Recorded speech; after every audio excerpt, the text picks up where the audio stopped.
Every community is shaped by the values it chooses to uphold. For many people, those values are influenced by faith. Faith teaches compassion. Faith encourages justice. Faith promotes peace. But when violence, abuse, and harmful beliefs persist, communities are challenged to ask an important question. How can faith become a stronger force for protection, dignity, and hope? It was against this backdrop that the Center for Women's Health and Information, CEWHIN, with support from the Ford Foundation, brought together Christian and Muslim leaders in Osogbo for a consultative session aimed at strengthening community efforts to prevent violence and promote safer families. Our spiritual leaders, how to prevent women and girls against violence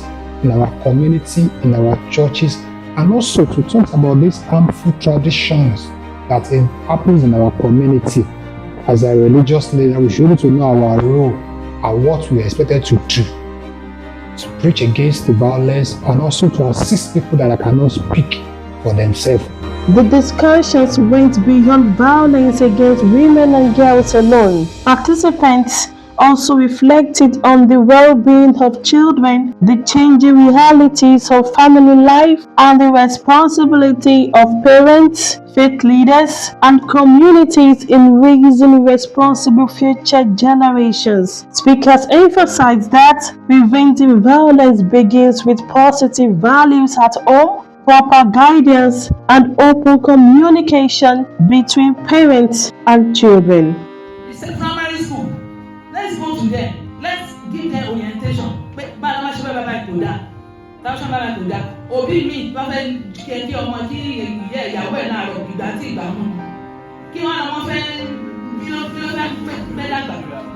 Sọ nǹkan tó ti bá ènìyàn sọ pé Ọlọ́run má jẹ́ kó òun bá ìyá ọkọ òun nílé mú ní kí ló dé ó ní wàhálà ìyá pọ̀ ìyá ọkọ òun jẹ́ kó òun ṣe nǹkan tó ń fẹ́ ṣe torí pé nǹkan tó ti rí mẹ́tánítì tiẹ̀ ní. Sọ àwọn olùkọ́ báyìí jẹ́ ká kẹ́kọ̀ọ́ ó yẹ ká correct that impression nínú wọn pé ìyá obìnrin kò gbọ́dọ̀ máa nílò Yorùbá yẹn nínú. Most of those children don't care about what all of those things, and from what Baba said, but I need to teach one by example. Now, why I said it is not more of us is how many people understood their children, and then one of those ways we can handle it is living by examples and giving them stories, the good and the bad. Is to give our children proper orientation and train them well, and let them know the implication of all those evils in the society. Participants also examined how religion can inspire positive change without being used to justify harmful attitudes or discrimination. Many agreed that while faith remains an important part of personal identity, humanity, compassion, and respect for human dignity must remain at the center of community life. They stress that religious teachings should encourage peace, justice, mutual respect, and the protection of every individual. I think one of the things we need to do from what we have said is that we should try and be able to think on our own before we come to what religion is saying. Humanity before religion, humanity before politics. So the church must be ready to finance this campaign, support the NGOs, the government, church organizations, and even the community in making sure that people know what is right to be done, and then pursuing them to make sure that it's being done. And when it is being done, they must be ready also to evaluate what they have done. Religious leaders acknowledge that violence often thrives where there is ignorance, silence, poor moral guidance, and a lack of respect for others. To male and female. And then we are God's image. We should not by any means depress one another.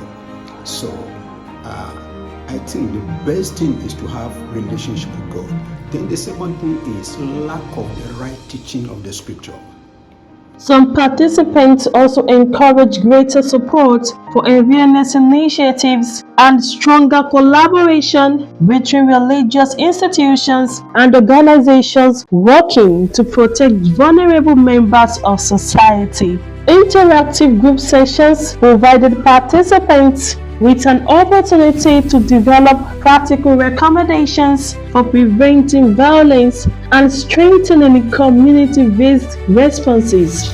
Working in groups, Christian and Muslim leaders shared experiences, exchanged ideas, and identified ways faith communities can promote peace, challenge harmful practices, and support families. The consultative session concluded.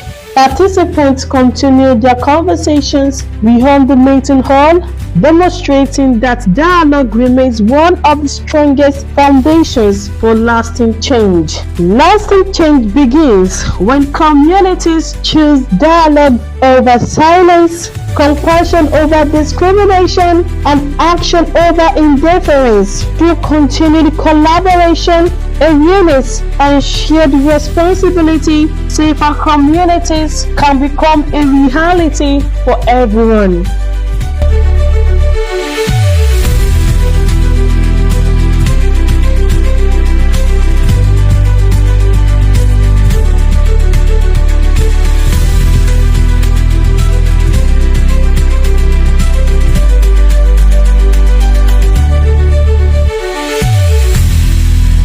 Produced by Brownpearl.